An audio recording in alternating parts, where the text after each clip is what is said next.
Yo, Yo, yo, yo. Nug Lights. Wolf Nation, what's good? This is it. Let's go. Alright. So, training camp for the Denver Broncos has just started. Or this weekend. The first week has just ended. I think it's voluntary. The voluntary training camp. No Melvin Gordon. I'll do training camp. Okay, that's fine. Anyway, but we're gonna get into position battles. Positions that we didn't talk about in our last video. We talked about expectations for the inside linebackers, the offensive line, just the pass rushers. There's so many positions. Outside of the realm in this Broncos team that we gotta look at. Everybody has a role on this team, and position battles, especially, who's going to be, the most important, especially on the new coaching staff. Yeah, definitely. Especially with everyone being in their first year doing what they're doing. Nathaniel Hackett's never been a head coach. Justin Iron's never been an offensive coordinator, and Ejiro Evero's never been a defensive coordinator. When, especially when we made our schedule predictions. It's really crazy when we think about, first year head coaches having really good seasons. Sean McVay came out with the Rams, got to the Super Bowl in his first season. Kyle Shanahan, being the young head coach, doing what he's doing. Sean McDermott, is he younger or older? Is he? He's a little older. He's a little on the older side. A little older. Than LaFleur. So, LaFleur winning these younger guys 39 games in his first 3 seasons. Having early success. And we hope Nathaniel Hackett could have the same early success with Russell Wilson. Oh yeah, definitely. Especially since most of the players really like him. It seems like Billy Turner came here because of him.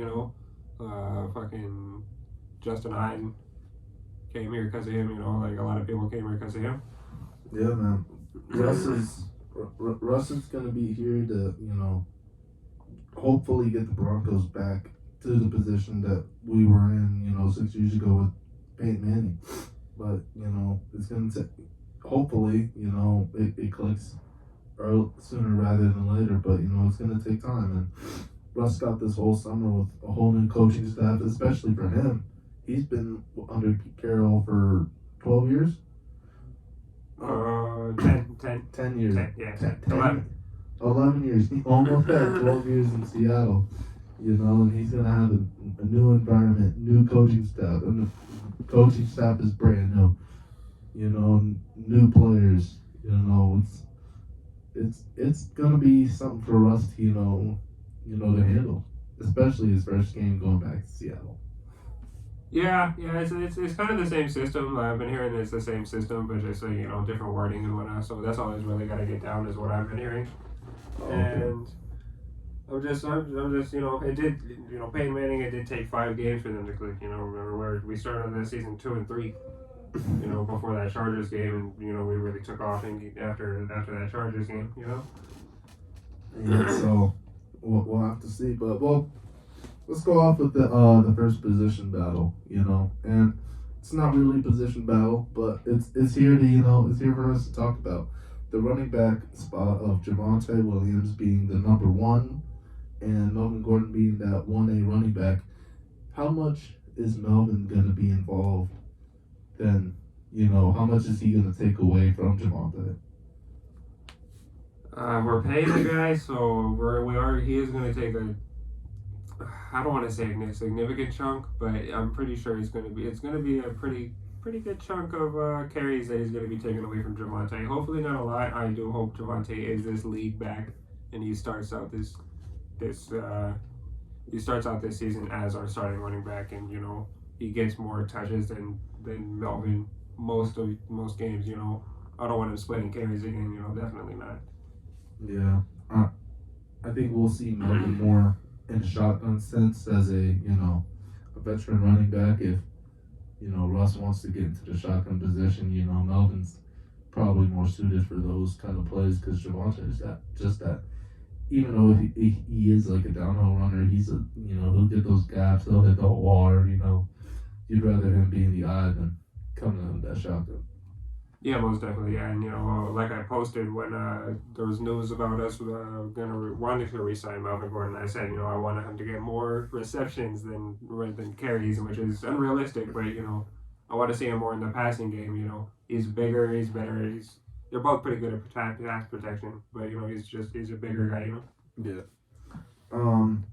Let's talk about wide receivers. You know, for the most part, the position battle really is Judy versus the world. When Cortland Sutton is trying to solidify himself as the X receiver, the number one receiver, for foregoing, the Demaryius Thomas passing last year. If we're really talking about the number two receiver, it's Judy or Tim Patrick, and that's the real battle, and Judy's got a lot to prove. Judy almost got arrested on, something that got cleared up a while ago. We don't have to get into it that much. Tim Patrick being one of the more reliable receivers last year, under Drew Lock as their starting quarterback, Drew Lock and Teddy Bridgewater. So Tim Patrick has been a guy, especially a guy that we paid, to fill in that number two spot. So really, Judy has, and like what you said in your video, Jerry Judy's got a lot to prove. Yeah. I for one have big expectations for Jerry Judy. He's the highest receiver we've ever taken in the history of this franchise. And he's I've just got huge expectations for the guy. Like he puts up a big talk. He puts up a big talk on Twitter. Oh, I was rolling y'all up. Eli Apple. But fucking not a single stat on the damn stat sheet. Yeah, we just had bad quarterback play. For some reason, the guy that's saying that he's getting open all game isn't getting the ball. That's weird to me. It's like, why isn't he getting the ball if he's wide open? If everybody's watching the tape, and if Judy's argument is, "Bro, I'm wide open. Why didn't you throw it to me? Bro, I'm wide open. Why didn't you throw it to me?" There could be a reason why they're not throwing the ball to you, man. And it could be scheme, or it could just be that they just want to throw the ball to you. Exactly, pretty much, exactly. Like he's had the excuses. He's had the excuses with Drew Lock and with Teddy Bridgewater. Teddy Bridgewater, I for one, isn't a terrible quarterback when it comes to accuracy, especially with the medium routes and the short routes. And he hit some deep balls last season too. He was letting it rip last season. He did hit some deep balls last season too. He was showing that he had somewhat of an arm. And it wasn't like some of those passes were overthrown. No, those things were like dots, bro. Yeah, exactly. When he threw it deep, he was hitting deep, for the most part. And now that we have a quarterback who's one of the better deep passers in the league, one of the best deep passers in the league. One of the best quarterbacks in the league, went to back-to-back Super Bowls, won one, lost the other. Didn't need to throw the football there. But hey, Russell Wilson's gonna help Judy. Judy's gotta help Russ, and when you're looking at the rest of the depth chart, KJ Hamler kind of solidifies that fourth spot unless Kendall Hinton really shows, he's a valuable receiver on this team. Yeah, I think actually both of those guys, their spots are kind of locked, to be honest, in my opinion, because Kendall Hinton is really, honestly, a pretty good receiver. Not a great receiver, but he's a pretty solid receiver for just in case when any of those receivers get hurt. Oh yeah, we have some of that. We have Seth Williams, who was in the practice squad last year. We did draft Montrell Washington, who looks like he's going to be more of a special teams receiver. He's like that. He's going to be that Deontay Spencer type of player. That returner, that kick returner. Hopefully, maybe they can put him in that Matthew Slater type of role, but probably going to be a kick returner with his speed and size, and coming from a Division two school. Yeah, I have no idea who that guy is. So for our tight end spot, Albert O is the clear number one. We did draft Greg Dulcich. But for right now, if we want to talk about positionings and depth charts, he is technically the number four tight end on this team. We have Sauter and Eric Tomlinson, who not a lot of people know who Eric Tomlinson is. He was on the Niners for a few years. He's a good pass or run blocking tight end, and that's something that we've been needing. We've been needing better run blocking. So if Dolchich, who is one of those seam runners, one of those guys that goes up and gets the ball, same as Albert O, if he shows up and improves his run blocking, this season it's really Dolchich versus Sauber and Eric Tomlinson, for that number two spot, and what I think is if you have two solid tight ends, that takes away, from them double teaming your receivers. That takes away from them, loading the box too much on your running backs, because there's just so much danger when you have two tight ends on the field.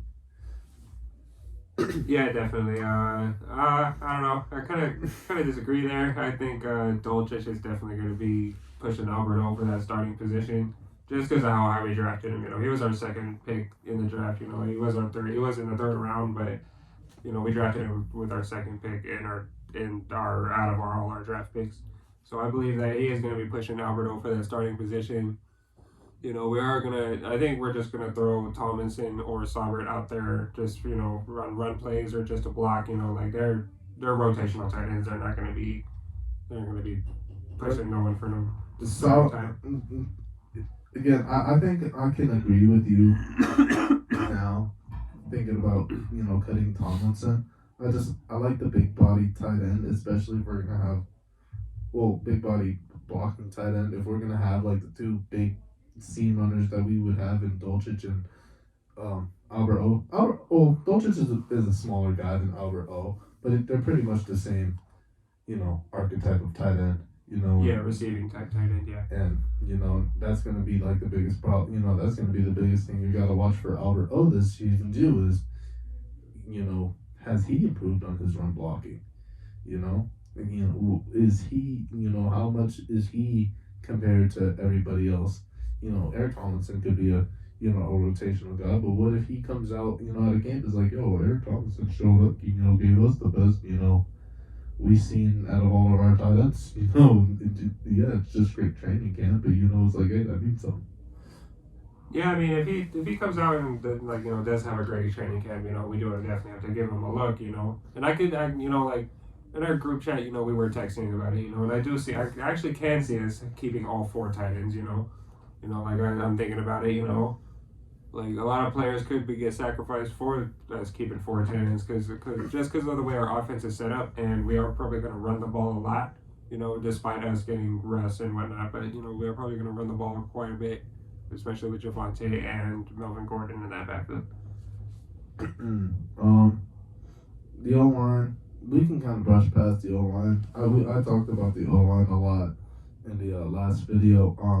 The interior defensive line is something that we definitely, is definitely going to be interesting when we're talking about weeding out, seeing who's really deserving of these positions. Draymond Jones, I heard, he was getting praised in training camp, or there were some good words coming out from Draymond Jones.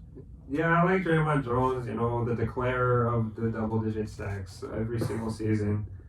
We're going to get double-digit sacks. Double digits. Said that 2 seasons ago. Double digits.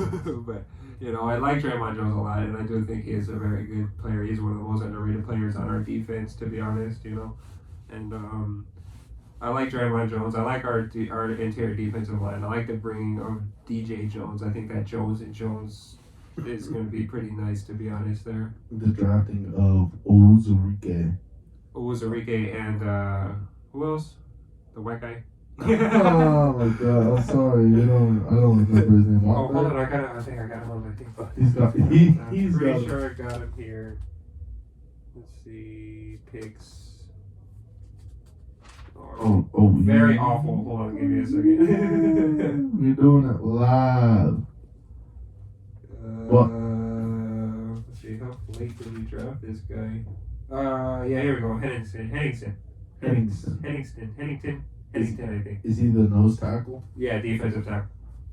Yeah, so we're after trading Shelby, McTelvin Agim is another guy on this defensive line. Uzurike, Hennington. Yeah, Hennington. Yeah.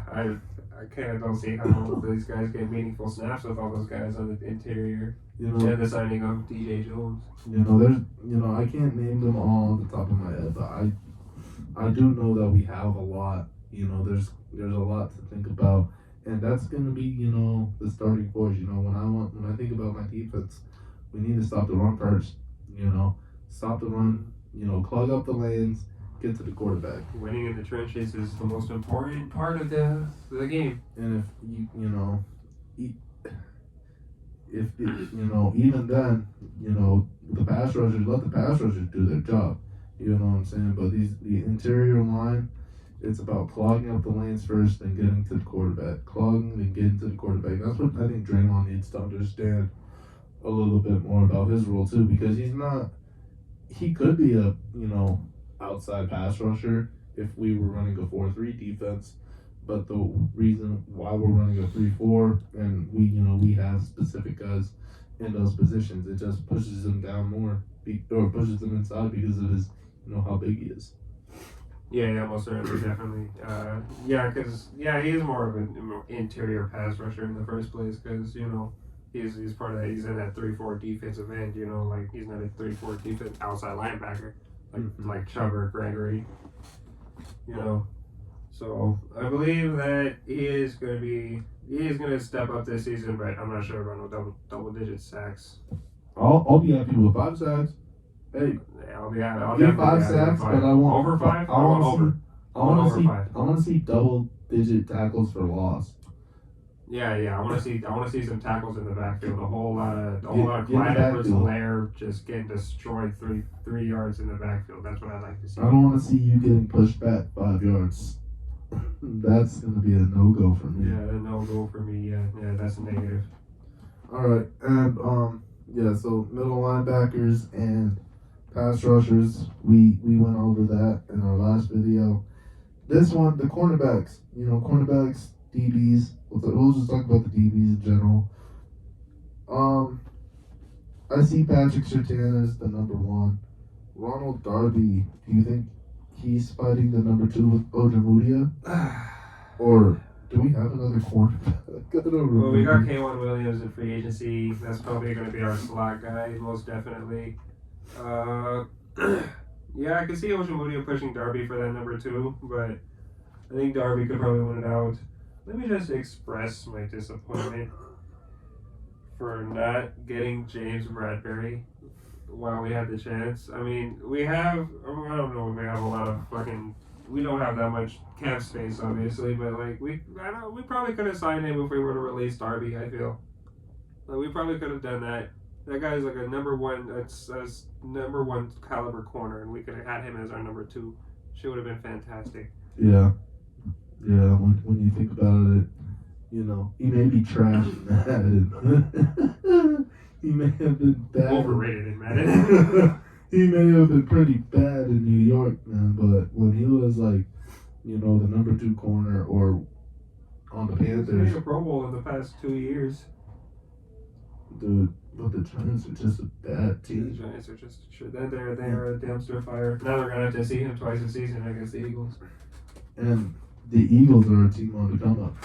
They still have big play slide for a few more years. And now that they're gonna have James Bradbury, they're basically locking down two cornerback positions like we could have done.